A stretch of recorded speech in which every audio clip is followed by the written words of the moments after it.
ያላለቀ ጉዞ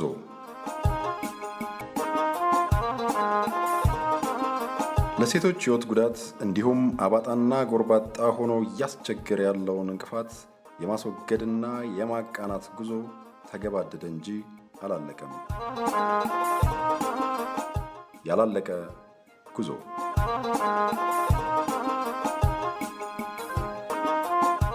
ፖፑሌሽን ሚዲያ ሴንተር ከተባበሩት መንግስታት ድርጅት የስነ ህዝብ ፈንድ UNFP ጋር በመተባበር በፋና አሰላ FM 90.0 ዘወትር እሁድ ከሰዓት ከ7 ሰዓት ተኩል እስከ 8 ሰዓት አዝናኝና አስተማሪ ፕሮግራም ያቀርብላችኋል።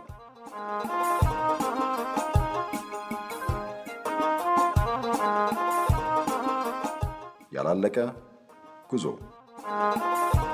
ይህ ፕሮግራም በዋናነት ጾታን መሰረት ያደረጉ ጥቃቶችን መከላከልና ሌሎች ጎጂ ድርጊቶችን ማስቀረት ላይ ትኩረት ያደርጋል።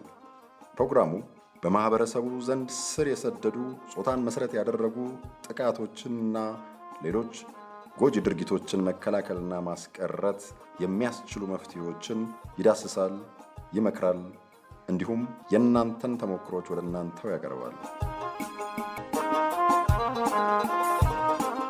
ያላለቀ ጉዞ። ሰላም ጤና ይስጥልን ውድ አድማጮች፣ ያላለቀ ጉዞ የተሰኘውን ፕሮግራማችንን በአዲስ መልኩ ወደ እናንተ ይዘን መጥተናል። እናንተም ውድ አድማጮቻችን እንኳን ደህና መጣችሁ ብላችሁ እንደምትቀበሉን ተስፋ እናደርጋለን። ከዛሬ ጀምሮ በዚህ ሰዓትና በዚህ ቀን ያላለቀ ጉዞን ትሰማላችሁ። እንግዲህ ዛሬ ለትውውቅም ለመግባቢያም ይረዳን ዘንድ ስለ ፕሮግራማችን ዓላማና ይዘት እናወራለን።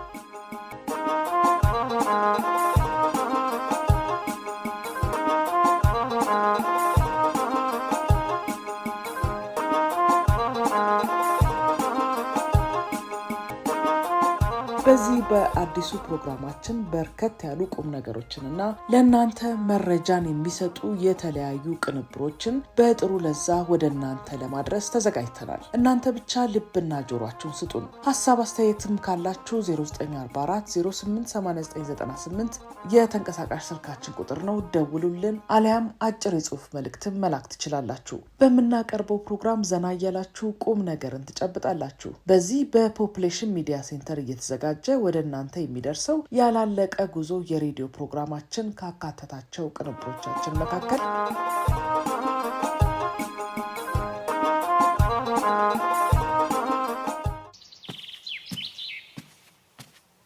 አንቺ ታባ ወይ ምን ሆነሻል? ፈራሽ እንዴ? ነይ፣ በትልቁ ዋርካ በኩል ነኝ። በጣም በርከት ያለ ባህር ዛፍ ገለባ ሰብስቤያለሁ፣ ግን የጫካው ዝምታ ያስፈራል። አትራቂኝ። ቶሎ ቶሎ በቅርጫ ውስጥ ከተችና ከጫካው እንውጣ። እሺ። አይ እንግዲህ ትን ይልሻል። ገደልሽኝ እኮ። ከጨረሽ ተነሽ ነው ይጠጣበት። አንቺ እስከምትጠጪኝ ያሽቃሙልኝ። ኧረ እባክሽ እኔን ጥለሽ አብረን እንቀም። ጠብቂኝ። በቃ የገለባችን ነገር ውሃ በላው። ንፋስ በትኖት ይጠብቀናል። ቆይ ጠብቂኝ። ነይ ቶሎ። እሺ ጠብቂኝ።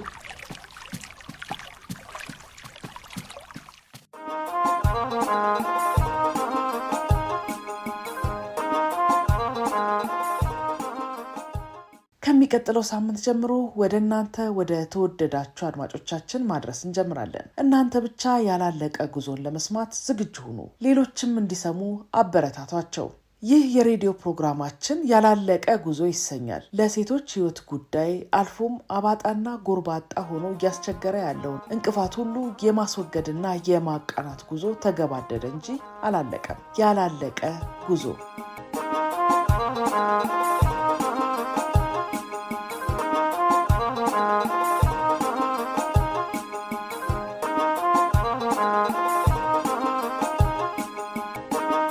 ይህ ፕሮግራም ፖፑሌሽን ሚዲያ ሴንተር ከተባበሩት መንግስታት ድርጅት የስነ ህዝብ ፈንድ UNFP ጋር በመተባበር ዘውትር በዚህ ሰዓትና በዚህ ቀን ወደ እናንተ ይደርሳል። ፕሮግራሙ በዋናነት ጾታን መሰረት ያደረጉ ጥቃቶችን መከላከልና ሌሎች ጎጂ ድርጊቶችን ማስቀረት ላይ ትኩረት ያደርጋል።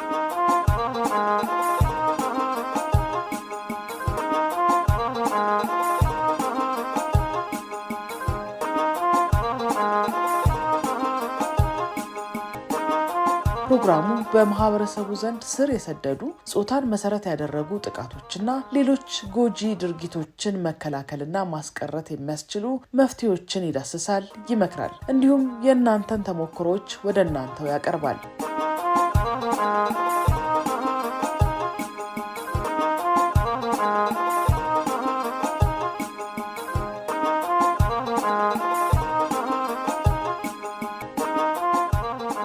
ይህ ያላለቀ ጉዞ የተሰኘው በየሳምንቱ በየቤታችሁ የሚደርሰው የሬዲዮ ፕሮግራም በፖፑሌሽን ሚዲያ ሴንተር እየተዘጋጀ ወደ እናንተ ወደ አድማጮቻችን ይደርሳል። ለመሆኑ ፖፑሌሽን ሚዲያ ሴንተር ማን ነው? ኢትዮጵያ ውስጥስ ምን እያከናወነ ይገኛል? የሚለውን በድርጅቱ የኢትዮጵያ ተወካይ የሆኑት ዶክተር ኃይለኛው እሸቴ የነገሩንን በአክብሮት እንጋብዛችሁ።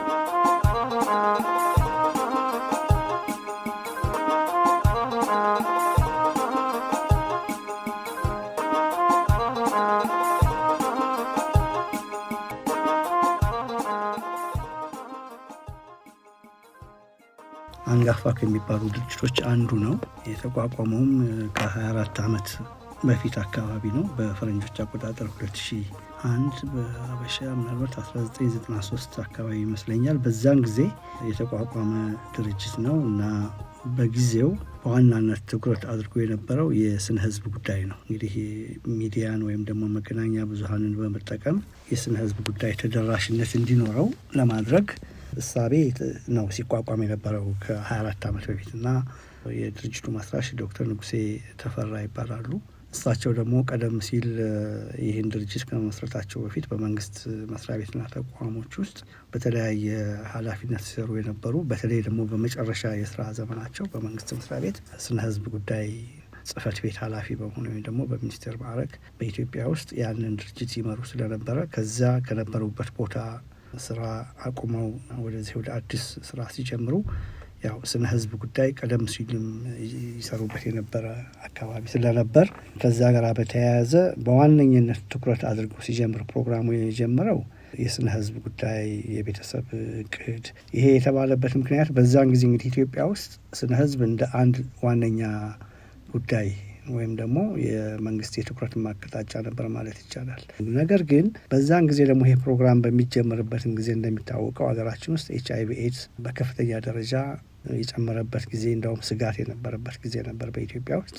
ስለሆነም በጊዜው እንግዲህ ከስነ ህዝብ ጋር በተያያዘ ብቻ ሳይሆን ትኩረት የነበረው በዚህ HIV ኤድስ እና ተያያዥ የሆኑ ጉዳዮችን የአባላዘር በሽታዎችንም ጨምሮ እና ቀስ እያለ ደግሞ ወደ ጎጂ ልማዳዊ ድርጊቶችንም እንደዚህ ባካተተ ይሄ ማህበረሰቡን የሚያሳትፍ ፕሮግራሞችን በማዘጋጀት እንግዲህ ሰፋ ያለ ፕሮግራሙ መጣ ማለት ነው እና ዋነኛ የፖፑሌሽን ሚዲያ እንግዲህ እንደ ሚዲያ መስሪያ ቤት ወይም ደግሞ በዛ ላይ ስፔሻላይዝ እንዳደረገ አንድ ድርጅት ይሄ ኢንተርቴንመንት ኤዱኬሽን ወይም ደግሞ መዝናናትን ማዕከል አድርጎ ነገር ግን ደግሞ ትምህርትን የሚያስጨብጥ አይነት የሬዲዮ ፕሮግራም ይሄ ኢንተርቴንመንት ኤዱኬሽን የምንለውን በዛ አይነት መልክ ስለነበረ አጀማመሩ በጊዜው ለየት ያለ የሬዲዮ ፕሮግራሞችንም ይዞ በመቅረብ በተለይ ደግሞ በማዝናናት ሰዎችን ሀሳባቸውን ሊገዛ በሚችልና ስሜታቸውንም ደግሞ ቀልብ በሚስብ አይነት መልክ ፕሮግራሞችን በማዘጋጀት እየቆየ በሚሄድበት ጊዜ ሌሎች የሬዲዮ ፕሮግራሞችን፣ ድራማዎችንም መሰለ ሁኔታዎችን እየጨመረ ሄዷል ማለት ነው። እንግዲህ 24 ዓመት በጣም ብዙ ነው። ፖፑሌሽን ሚዲያ ሴንተር ደግሞ ብዙ ስራዎችን ሰርቷል። ግን በተለየ ሁኔታ ፖፑሌሽን ሚዲያ ሴንተር በህዝብ ዘንድ እንዲታወቅና ጎልቶ እንዲወጣ ያደረገው ስራ ምንድን ነው?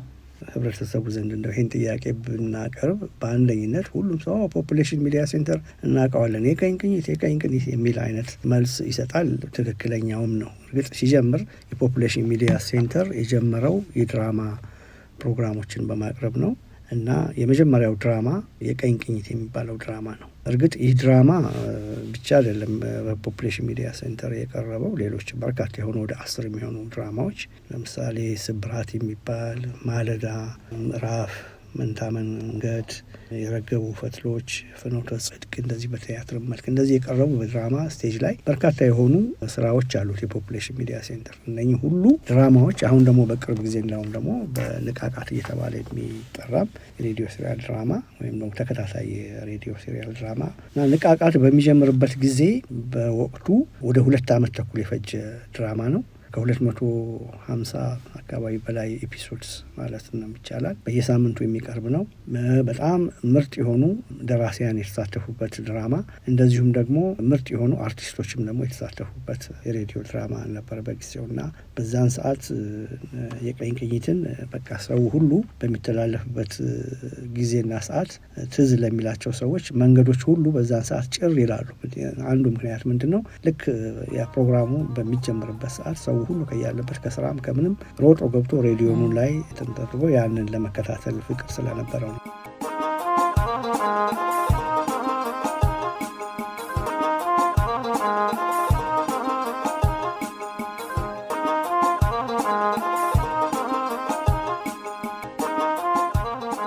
እንግዲህ ያላለቀ ጉዞ ለበርካታ ዓመታት ልምድ ባለው ተቋም ተሰናድቶ ወደ እናንተ ይደርሳል። የገንዘብ ድጋፍ የሚያደርግለት ደግሞ የተባበሩት መንግስታት ድርጅት የስነ ህዝብ ፈንድ ወይም UNFPA ነው። አዳምጡን፣ ደውሉልን፣ ሀሳብ አስተያየታችሁን ስጡን። ይህ ያላለቀ ጉዞ የተሰኘው ፕሮግራማችን ምን ጉዳዮች ላይ ትኩረት ያደርግ ይሆን? ዶክተር ኃይለኛው ምላሽ አላቸው።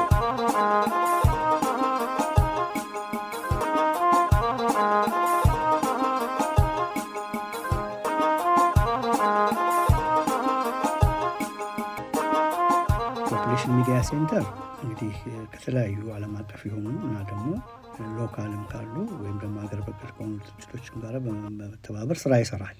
አሁን ለምሳሌ የዓለም አቀፍ ድርጅት ስንል አንዱ ከተባበሩት መንግስታት ስነ ህዝብ ፈንድ ጋር፣ ይሄ አሁን አዲስ የጀመረው ፕሮጀክት ሳይሆን ካለፈውም 5 ዓመት አብረን ስንሰራ የቆየ ነው። ስራዎች ብዙ ስራዎች አሉ።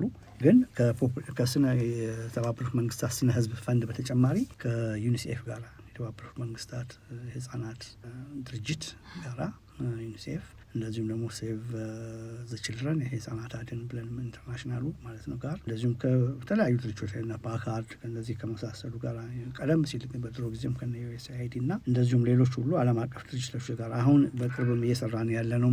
እንደዚሁ ከዩኤን ውመን ወይም ደግሞ የተባበሩት መንግስታት የሴቶች ኤጀንሲ ጋራ የመሳሰሉት ጋራ ብዙ ስራዎችን እንሰራለን እና በተለይ ከተባበሩት መንግስታት የስነ ህዝብ ፈንድ ጋራ UNFPA በአብዛኛው ቀደም ሲል ድርጅት በፖፑሌሽን ላይ ፖፑሌሽን ራሱም ከስሙም ስናየው ላይ ያተኮረ ቢሆንም ግን በስነ ተዋልዶ ላይ ደግሞ የበለጠ ፕሮግራሙን ወደዚህ እያጠናከረ የመጣ ድርጅት ነው። ባለፉት በርካታ ዓመቶች እንግዲህ ይሄ ላለፉት 50 ዓመታት በላይ የተባበሩት መንግስታት ስነ ህዝብ ከተቋቋመ ጀምሮ በየ5 ዓመቱ ፕሮግራሙን እየከለሰ ሁልጊዜ የ5 ዓመት እቅድ እያወጣ እንደገና ደግሞ ሌላ 5 ዓመት ሲመጣ ያለፈውን እየገመገመ ሌላ አዲስ ዓመት እያደረገ እስካሁን ድረስ ቆይቷል። እንግዲህ አሁን 10ኛው ዓመት ማለት ነው። በ5 ዓመት እንኳን ብታበጁ 50 ዓመት አካባቢ። ስለዚህ አሁን የ10ኛው ዓመት ሳይክል ወይም ደግሞ ፕሮግራም ንድፈ ሀሳቡ ያው በአጠቃላይ ሁል ጊዜ እንዳልኩት በስነ ህዝብም ቢሆን በስነ ተዋልዶም ቢሆን በጾታ እና የጾታ እኩልነት አካባቢ በሴቶች ላይ መብቶችን የሴቶችን መብትን የልጃገረዶች መብትን በሚመለከት እንደዚሁም ደግሞ የቤተሰብ እቅድን የመሳሰሉ ጎጂ ልማዳዊ ድርጊቶችን ይሄ በተለይ በታዳጊነትና ህጻናት ላይ የሚፈጸም ጋብቻ እንዲቀር ጎጂ ልማዳዊ ድርጊቶች ይሄ ግርዛት የመሳሰሉት ሁሉ እንዲጠፋ እንዲወገድ ከፍተኛ የሆነ ሚናን ያደርጋል እና ስለዚህ የፖፑሌሽን ሚዲያ ሴንተር ይሄ ከዚህ በፊት በተለይ ካልኩት ድርጅት ጋር ስንሰራ የነበረው በጾታዊ ጥቃት ላይ እና ትንኮሳ በሴቶች ላይ በተለይ የሚደርስ ጾታዊ ትንኮሳና ጥቃትን ለመከላከል ይሄ ጀንደር ቤዝ ቫዮለንስ የምንለውን በዛ ላይ ከፍተኛ የሆኑ ስራዎችን ስንሰራ ነበር። ጎጂ ልማዳዊ ድርጊቶች ደግሞ ከምንላቸው መካከል የሴት ልጅ ግርዛት ላይ የሚፈጸመው እንዲቆም ወይም ደግሞ እንዲቀር፣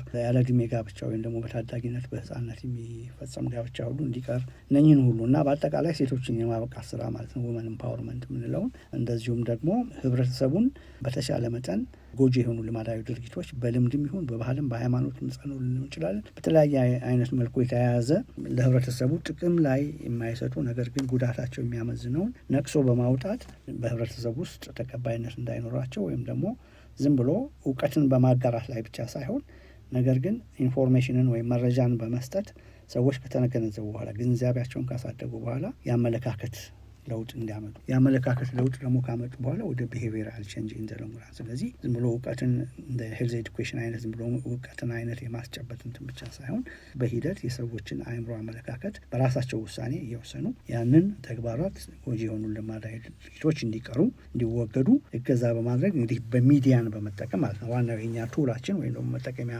መሳሪያችን ሚዲያ አይደለም። ሚዲያ እንግዲህ እነኝህን በእንትን በማድረግ ለማድረግ ነው እንግዲህ እስካሁን የነበረው። ስለዚህ ይሄ ሁሉ ስራ ግን ተጠቃሎ ስናየው በኢትዮጵያ ለምታካሄደው የዚህ የዓለም አቀፍ የሆኑ እቅዶች አሉ። የምዕተ ዓለም የልማት ግቦች አሉ።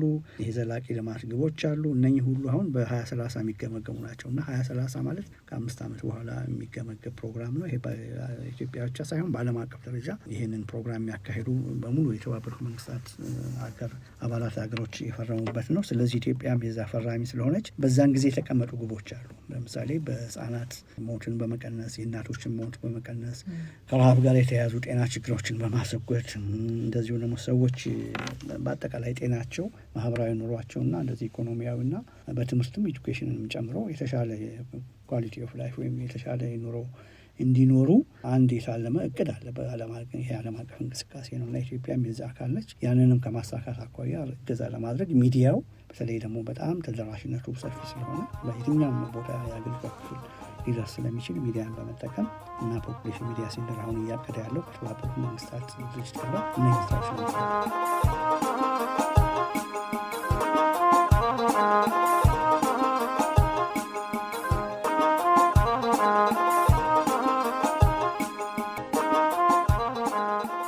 ሴቶች እንግዲህ በሚደርስባቸው የተዛቡ የባህልና የአስተሳሰብ ተጽዕኖ ምክንያት ከብዙ ማህበራዊና ኢኮኖሚያዊ እድሎች ተጠቃሚ ሳይሆኑ ቀርተዋል። በዚህ ባላለቀ ጉዞ ፕሮግራማችን እንዲህ ያሉ ጉዳዮች ላይ ትኩረት በማድረግ ለችግሮቹ መፍትሄዎችን በውይይትና ሀሳቦችን በመለዋወጥ ከእናንተው ከአድማጮቻችን ጋር ስለ መፍትሄው እንመክራለን። በነገራችን ላይ ይህ ያላለቀ ጉዞ ፕሮግራማችንን ሁሌም በዚሁ ሰዓትና በዚሁ ቀን ታገኙታላችሁ። ፕሮግራማችንን አዳምጡ፣ ሌሎችም እንዲሰሙ አበረታቷቸው። ዶክተር ኃይለኛው ሌላም ያሳሰቡን ጉዳይ አለ።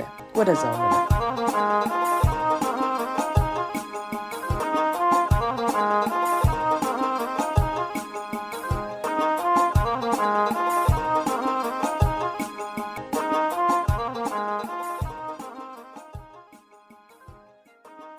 በተለይ የአድማጭ ቡድኖቹ ያው ሁሉ ጊዜ ፕሮግራሙ በሚተላለፍበት ጊዜ ፕሮግራሙን ይተላለፋሉ። የተላለፈው ፕሮግራም ካበቃ በኋላ ደግሞ በመካከላቸው ውይይት ያካሂዳሉ።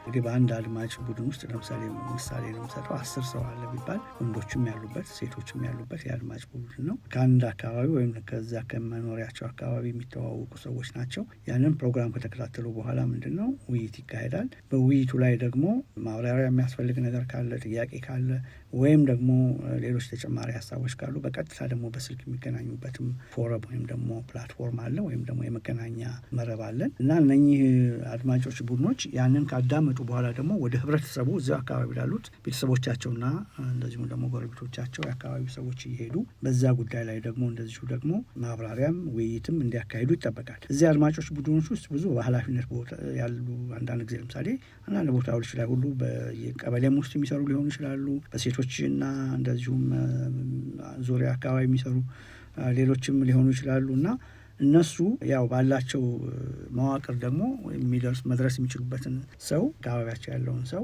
እንደዚሁ እየደረሱ በዚህ ኤሪያ ላይ ደግሞ ውይይት እያደረጉ እኛም ደግሞ አንዳንድ ጊዜ ቦታው ድረስ በመሄድ እና ደግሞ እነሱ እንዲሳተፉን በማድረግ በፕሮግራም ውስጥ ዝም ብሎ እኛ ዋን ዌይ ኮሚኒኬሽን ዝም ብሎ በአንድ መልክ ብቻ የሚቀርብ ሳይሆን ህብረተሰቡ ራሱ በዚህ በውይይቱ በሬዲዮ ፕሮግራም ውስጥ በዝግጅቱ ውስጥ እንዲሳተፍ በሌላ በሚቀርቡ እንትን ውስጥ ደግሞ አሁንም የነቃ ተሳትፎ እንዲኖረው ጥያቄዎችን እንጠይቅ፣ አስተያየት እንዲሰጥ፣ ምን መቅረብ እንዳለበት ደግሞ ጥቆማ እንዲያደርግ፣ ማን ምን መጠየቅ እንዳለብን፣ በምን ኤሪያ ላይ ደግሞ ምን የጎደለ ነገር አለ የሚለውን ሁሉ እና ደግሞ በህብረተሰቡ ዘንድ የሚታዩ ጠቃሚ የሆኑ ልምዶችም ካሉ በመምጣት በልምዶቹን የሚያጋራል። በተለይ ደግሞ የሃይማኖት አባቶች በዚህ ላይ ትልቅ ሚና አላቸው። እንደሚታወቀው በሀገራችን የሃይማኖት አባቶች ተቀባይነት ያላቸው በመሆኑ ብዙ ጊዜ ተሰሚነትም ስላላቸው እነኝህን ሁሉ በማሳተፍ በዚህ በፕሮግራሙ ውስጥ ደግሞ የበለጠ ተደማጭነት እንዲኖረው እቅዳለን ማለት ነው።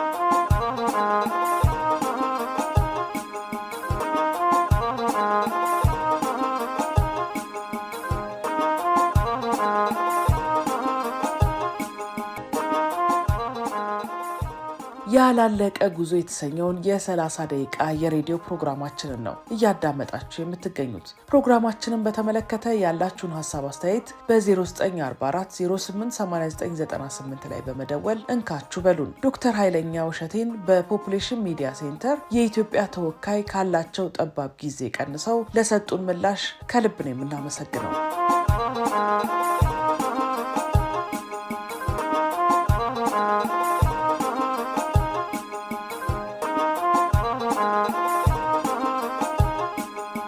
ሴቶች እንግዲህ ለቤተሰባቸው ለማህበረሰባቸው ብሎም ለሀገራቸው ካበረከቱት ትልቅ አስተዋጽኦ አንጻር ያገኙት ቦታና ተጠቃሚነት ውለታቸውን ከግምት የቆጠረ አይመስልም። እንዲህ ያሉ በተለየ ሁኔታና ትኩረት አድርገው የሚሰሩ ፕሮግራሞች ደግሞ የማህበረሰቡን የተዛባ አመለካከት ከማስተካከልና ጉዳዩም ትኩረት እንዲያገኝ ከማድረግ አንጻር የሚያበረክቱት አስተዋጽኦ ቀላል የሚባል አይደለም። ያላለቀ ጉዞን አዳምጡ፣ ሀሳብ አስተያየታችሁን አድርሱን። ሁሌም በዚሁ ሰዓትና በዚሁ ቀን ያላለቀ ጉዞን ታገኙታላችሁ።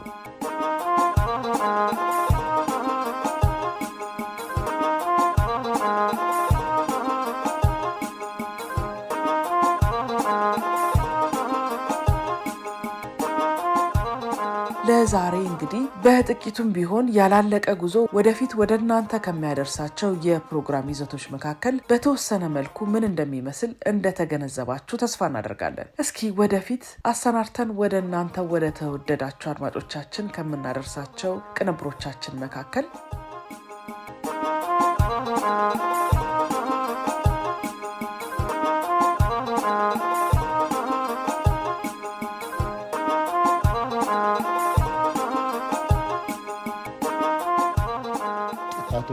እንትን ስል ለመናገር የምፈልገው ነገር ምንድነው የተለያዩ ትምህርቶችን እንሰጣለን እንደ ትምህርት ቤት ማለት ነው። ለመቀነስ የምንሞክራቸው ነገሮች ይኖራሉ። ነገር ግን ደግሞ እነዚህ ግንዛቤ ለመፍጠር ብንሞክርም እነዚህን ተቋቁሞ ደግሞ ይኖራሉ ጥቃቶች፣ ለከፋ ይኖራል። አሁን መንገድ ላይ የሚያገኝ በተለይ አደንዛዥ ዕፅ የተስፋፋበት አካባቢ ነው እንደኛ ሱላ ማህበረሰብ። በተለይ ወጣቱ ከዚህ ጋር ተያይዘው ባጃጆች ይኖራሉ እና ተጽዕኖ ያሳርፉባቸዋል። በተለይ ጎበዝ ተማሪዎች የሚሞክሩ ተማሪዎች እንደዚህ በአደንዛዥ ዕፅ በተጠቁ ወጣቶች ሲንገላቱ እንመለከታለን። በቃ መንገድ እየጠበቁ አላሳልፉም የሚሏቸው ይኖራሉ።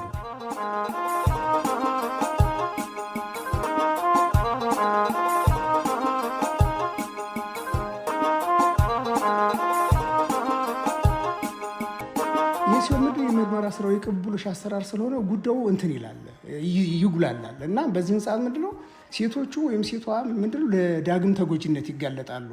ጉዳታቸውን እያሰቡ እያለ እንደገና ደግሞ የፍትህ ሂደቱ ከምርመራ ጀምሮ የሚወስደውና እስከ ፍርድ ድረስ ያለው ነገር የእንትን የመዘግየት ነገር ይኖራል እንጂ አሁን እንደኛ ተቋም ምንድነው አሁን እኛ ጋር የሰው ኃይል አሁን ለምሳሌ እንደ መንግስት ታስቡ ምንድነው የሰው ኃይል አለ፣ ህግ አለ። የአካል ጊዜውን በጠበቀ ሁኔታ ቀጥታ ፖሊስ ምርመራውን ካጣራ በቂ መረጃ ኖሮት አቃቢ ህግ ጋር ከደረሰ አቃቢ ህግ ደግሞ በፈጠነ ሁኔታ ፍርድ ቤት ነው የሚያቀርበው። ግን ምንድነው እዚህ ጋር ነገሮች እንዲውሉ እንዲያድሩ የሚያደርጉትና እንዲጓተት እንደገና ሴቶችም ደግሞ ለዳግም ተጎጂነት የሚጋለጡት ተጓተተብኝ ፍትህ አጣሁ የሚል ነገር የሚያደርባቸው ምንድነው የምርመራ ሂደቱ አለመፍጠን ነው እንጂ እኛ ጋር አሁን ለምሳሌ አቃቢ ጋር በሁለት አንድ የሚዘጋው መዝገብ መረጃ በማጣቱ መረጃ ሲያጣ ምንም ማድረግ አይችልም። ስለዚህ እንጂ ሁሉም ነገር ተሟልቶ በቅብብሎሽ አሰራሩ ከመጣ ጉዳዩን በቀላሉ መቋጨት ይቻላል ብዬ አምናለሁ። ከዛ ውጭ ምንድነው ቅጣት ላይ ለምሳሌ ቅጣት ላይ ምንም ይሁን ምን ሰውዬው ይቀጣል። አሁን እኛ የሚቀጡት አይደለም እኛ እየቸገረን አሁን ህብረተሰቡ አሁን አንዳንዱ ቅጣት አነሰ ይላል። እሱ አይደለም ትንሿን ነው የሚወስዱት በሬንጅ የተቀመጠ ስለሆነ እኛ አሁን እሱ አብዛኛው ችግር እሱ ሳይሆን ያለው እኛ እንደውም ስንቱን ሂደት ጥሶ ነው የምልሽ አባጋር ስርዓቱን ጥሶ የምርመራ ተቋም የፍትህ አካሉ እንትን ብሎ መጥቶ የሚቀጣው እኛ እንደው ምንም አይደለም። ያነሰ ቢባል እንኳን በከተያዘ በይግባኝ ይስተካከላል። የኛ አብዛኛው ችግር ግን ምንድነው በሴቶች ላይ የሚፈጸም ኃይል ጥቃት አብዛኛው ችግር ግን እዛው ተድበስብሶ የሚቀረው በባህላዊ ስርዓቱ በአባጋር ስርዓቱ የሚቀረው እንግዲህ ሴት ልጅ እንዲህ ያህል ተደፍራ እኔ አሁን አንድ ቀበሌ ያስታውሳለሁ። አሁን ባለፈው ልጅቱ ተደፈረች። ልጅቱ ከተደፈረ ወደው ልጁን በድርድር ነው ያዙ በሽምግልና አባጋር ስርዓቱ። ከዛ በኋላ ልጁ እንዲያመልጥ ተደረገ።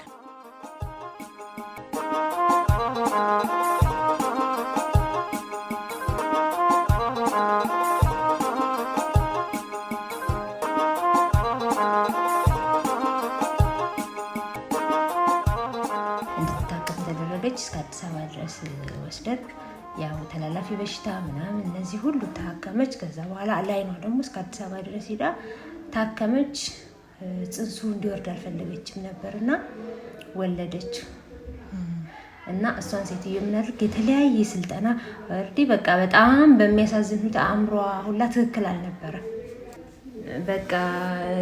በቃ ጨርሳ ማለት ነው ጨርሳ ነበር። ትንሽ ነበር የቀራት እና እሷን ሴትዮ ምን አደረግን? ወደኛ መጣናት። የተለያዩ ስልጠናዎች አገኘች፣ ትሪት ተደረገች በተለያየ አካላት ማለት ነው። ሕክምናም ታከመች። ከዛ በኋላ እንድታገግም መቋቋሚያ አንዳንድ ድጋፍ አደረግንላት። ከዛ ደግሞ መጨረሻ ላይ ጥሩ የሚባል ቋሚ የሆነ ድጋፍ ተደረገላት እና በገቢ ማስገኛ ተደራጅታ ራሷን ከኢኮኖሚው ማውጣታ ወደ ማህበረሰቡ በደንብ ተቀላቅላ እንድትኖር ተደረገች። አሁን ጥሩ በቃ ደስተኛ ሆና እየኖረች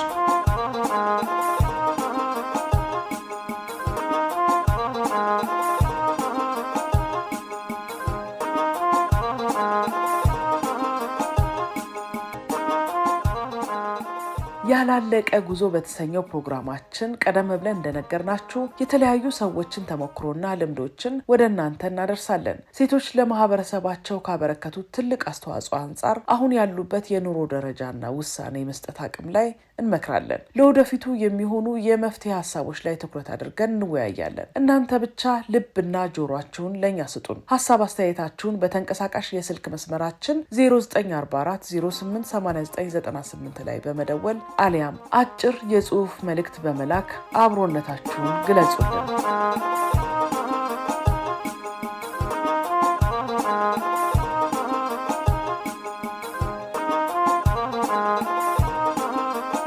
ሌሎችም በርካታ ቁም ነገሮች በዚሁ ፕሮግራማችን ወደ እናንተ ይደርሳሉ።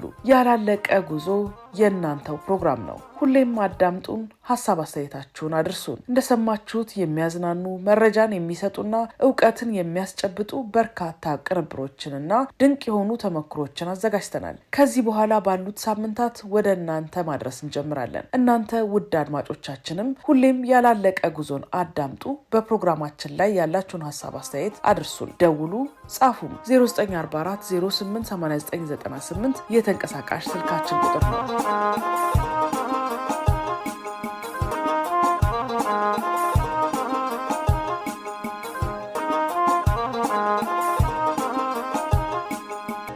የዛሬው ያላለቀ ጉዞ ፕሮግራማችን እየተጠናቀቀ ነው። ሳምንት ግን በተለመደው ሰዓት ሰብሰብ ብላችሁ ጠብቁን። ሳምንት እንገናኝ። የተመረጡ ቅንብሮችን አሰናድተን እንጠብቃቸዋለን። እስከ ሳምንት መልካሙ ሁሉ ከሁላችሁም ከአድማጮቻችን ጋር ይሁንልን። የስልክ መስመራችን 0944 088998 ነው። ደውሉ፣ አሊያም አጭር የጽሑፍ መልእክትም መላክ ትችላላችሁ። ሰላም ሁኑ። ያላለቀ ጉዞ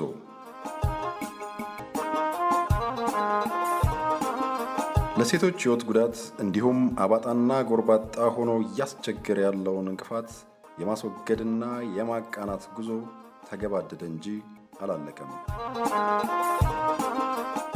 ያላለቀ ጉዞ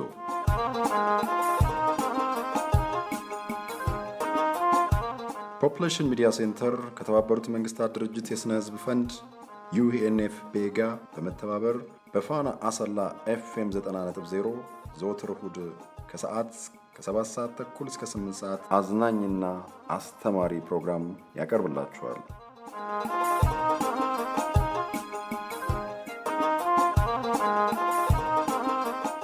ያላለቀ ጉዞ። ይህ ፕሮግራም በዋናነት ጾታን መሰረት ያደረጉ ጥቃቶችን መከላከልና ሌሎች ጎጂ ድርጊቶችን ማስቀረት ላይ ትኩረት ያደርጋል። ፕሮግራሙ በማህበረሰቡ ዘንድ ስር የሰደዱ ጾታን መሰረት ያደረጉ ጥቃቶችንና ሌሎች ጎጂ ድርጊቶችን መከላከልና ማስቀረት የሚያስችሉ መፍትሄዎችን ይዳስሳል፣ ይመክራል፣ እንዲሁም የእናንተን ተሞክሮች ወደ እናንተው ያቀርባል። ያላለቀ ጉዞ